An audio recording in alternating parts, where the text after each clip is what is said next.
Aroor vision news ചാനലിലേക്ക് സ്വാഗതം. പെരുമ്പളം പാലം മാർച്ച് 7-ന് മുഖ്യമന്ത്രി ഉദ്ഘാടനം ചെയ്യും. വാർത്തകൾ വിശദമായി.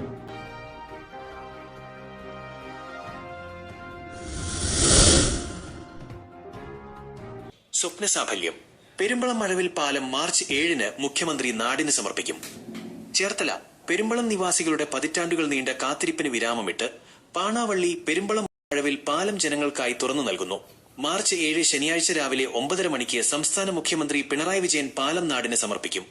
പ്രധാന വിവരങ്ങൾ ചുരുക്കത്തിൽ: നിർമ്മാണ ചിലവ് കിഫ്ബി ഫണ്ടിൽ നിന്നും 100 കോടി രൂപ. ഡിസൈൻ മഴവിൽ മാതൃകയിൽ 3 ബോസ്ട്രിങ്ങുകളോട് കൂടിയ നിർമ്മാണം. വീതി മധ്യഭാഗത്ത് 12 മീറ്ററും മറ്റ് ഭാഗങ്ങളിൽ 11 മീറ്ററും.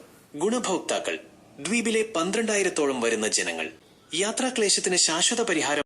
വേമ്പനാട്ട് കായലിനാൽ ചുറ്റപ്പെട്ട് കിടക്കുന്ന പെരുമ്പളം ഗ്രാമപഞ്ചായത്തിനെ പുറം ലോകവുമായി ബന്ധിപ്പിക്കാൻ ഇതുവരെ ജങ്കാർ ബോട്ട് സർവീസുകൾ മാത്രമായിരുന്നു ആശ്രയം. പൂത്തോട്ട, സൗത്ത് പറവൂർ, പാണാവള്ളി എന്നിവിടങ്ങളിലേക്കുള്ള യാത്രയ്ക്ക് 7 ബോട്ടുകളും ഒരു ആംബുലൻസ് ബോട്ടും മാത്രമാണ് ഉണ്ടായിരുന്നത്. പാലം യാഥാർത്ഥ്യമാകുന്നതോടെ പെരുമ്പളം നിവാസികളുടെ യാത്രാക്ലേശത്തിന് ശാശ്വത പരിഹാരമാകും. വാഗ്ദാന പാലനം. ഒന്നാം പിണറായി സർക്കാരിന്റെ കാലത്ത് തറക്കല്ലിട്ട പാലം 2ാം സർക്കാരിന്റെ കാലാവധിയിൽ തന്നെ പൂർത്തിയാക്കി നൽകുന്നു എന്ന പ്രത്യേകതയും ഇതിനുണ്ട്. ടൂറിസം മേഖലയ്ക്ക് വലിയ പ്രാധാന്യം നൽകുന്ന രീതിയിലാണ് പാലത്തിന്റെ രൂപകൽപ്പന. മുൻ അരൂർ MLA AM ആരിഫ്, നിലവിലെ MLA ദലീമ ജോജോ എന്നിവരുടെ നിരന്തരമായ ഇടപെടലുകൾ പാലം പൂർത്തിയാക്കുന്നതിൽ നിർണായക പങ്കുവഹിച്ചു. കായൽപ്പരപ്പിൽ വിരിഞ്ഞ ഈ മഴവിൽ പാലം പെരുമ്പളത്തിന്റെ വികസന കുതിപ്പിന് പുതിയ ഊർജം പകരുമെന്നുറപ്പാണ്.